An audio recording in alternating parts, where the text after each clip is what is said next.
মাজুলীত বানাক্ৰান্তৰ মাজত বন্যহস্তীৰ সন্ত্ৰাস সোণাৰীবাৰী গাঁৱত নিশা উপদ্ৰৱ চলাই হাতীৰ জাকে এফালে বান আনফালে হাতীৰ উপদ্ৰৱ আৰু হাতীৰ উপদ্ৰৱত এতিয়া দিক বিদিক হেৰুৱাইছে মাজুলীবাসীয়ে সোণাৰীবাৰী গাঁৱৰ চন্দ্ৰ দাস নামৰ লোকজনৰ ঘৰত তাণ্ডৱ চলাই হাতীৰ জাকে হাতীয়ে ভাঙি পেলাই লোকজনৰ বাসগৃহ কোনোমতে প্ৰাণ ৰক্ষা পৰে পৰিয়ালটোৰ আৰু এয়া আমি আপোনালোকক পৰিৱেশ দেখুৱাইছো কেনেকুৱা ধৰণৰ পৰিস্থিতিৰ সৃষ্টি কৰিছে হাতীৰ জাকে হাতীৰ উপদ্ৰৱত এতিয়া দিক বিদিক হেৰুৱাইছে মাজুলীবাসীয়ে তেওঁলোকৰ নিদ্ৰা কৰিছে বানাক্ৰান্তৰ মাজতে বন্যহস্তীৰ সন্ত্ৰাসৰ পাছত এতিয়া আতংকময় পৰিৱেশে বিৰাজ কৰিছে সেই অঞ্চলটোত গতিকে সেই অঞ্চলটোত উপস্থিত হৈছিল আমাৰ সাংবাদিক তীৰ্থ ভূঞাৰ জৰিয়তে আমি কিছু পৰিৱেশ চাব বিচাৰিছো হয় মাজুলীত এফালে বান আনফালে বন্যহস্তীৰ তাণ্ডৱ মই দেখুৱাইছো চাৰিফালে বুঢ়ালুইতৰ কালৰূপ দেখিবলৈ পোৱা গৈছে মথাউৰিৰ বাহিৰৰ যিসমূহ গাঁওসমূহ ইতিমধ্যে বানৰ কবলত পৰিছে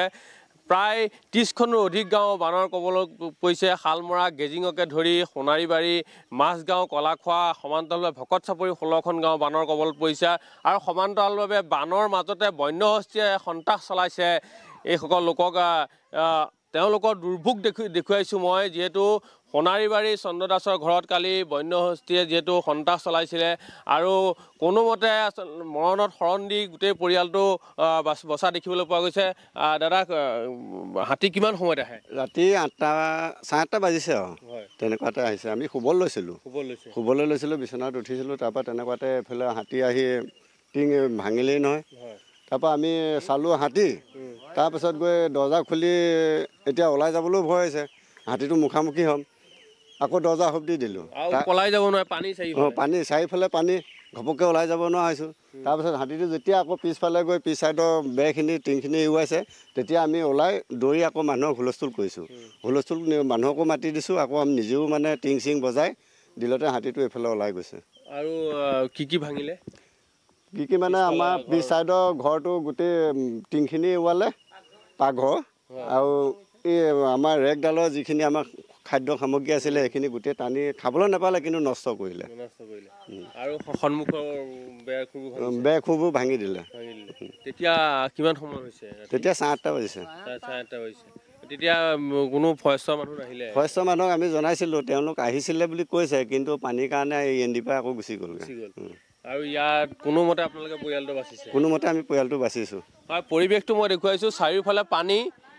পানীৰ মাজতে এই চন্দ্ৰ দাসৰ ঘৰখনত বন্যহস্তীয়ে সন্ত্ৰাস চলাইছিলে এফালে বান এফালে বন্যহস্তীৰ তাণ্ডৱ আৰু এনেধৰণে আচলতে এইসকল গঞাই দুৰ্ভোগ ভুগিব লগা এক পৰিৱেশৰ সূচনা হৈছে আপুনি চাওক কেনে এটা পৰিৱেশ হ'ব পানীৰ মাজত ঘৰখন আছে সোণাৰীবাৰীত বানৰ তাণ্ডৱ দেখিবলৈ পোৱা গৈছে আৰু সেই সোণাৰীবাৰী চন্দ্ৰ দাসৰ ঘৰখনত এনেধৰণে বন্যহস্তীয়ে সন্ত্ৰাস চলাইছে আৰু এইসকল লোকে ৰাতি পলাই খাইছে আৰু পলাইবলৈও কোনেও জেগা ঠাই নাই যিহেতু চাৰিওফালে পানী কি ক'ব দাদা ফৰেষ্টৰ মানুহ অহা নাই ফৰেষ্টৰ মানুহ খবৰ দিছে খবৰ দিলত তেওঁলোক আহিছে বুলি কৈছে আহি পেলাই হেনো আলিতে ৰৈ আছে ইয়ালৈ নাহিলে এঘৰ মানুহ এয়া হাতীয়ে ঘৰ দুৱাৰ ভাঙি মানুহে মৰিবলগীয়া আৰু তাত ফৰেষ্টক জনাইছোঁ আৰু গাঁৱৰ VDBক জনাইছোঁ থানালৈও জনাইছোঁ কোনো মানুহ এজন ইয়ালৈ নাহিলে মানুহ ঘৰ প্ৰথমতে দৌৰি মেলি গৈ ৰক্ষা হৈছে আৰু এয়া দেখিছে চব ঘৰ দুৱাৰ ভাঙিলে আৰু বানৰ মাজতে বন্যহস্তীৰ তাণ্ডৱ খুৰী কোনো নাহিলে কালি নাহিলে ছাৰ নাহিলে কালি মানুহকেইঘৰক আমি চবেই আহিলোঁ আহি মেলি যেনে তেনে উদ্ধাৰ কৰিলোঁহি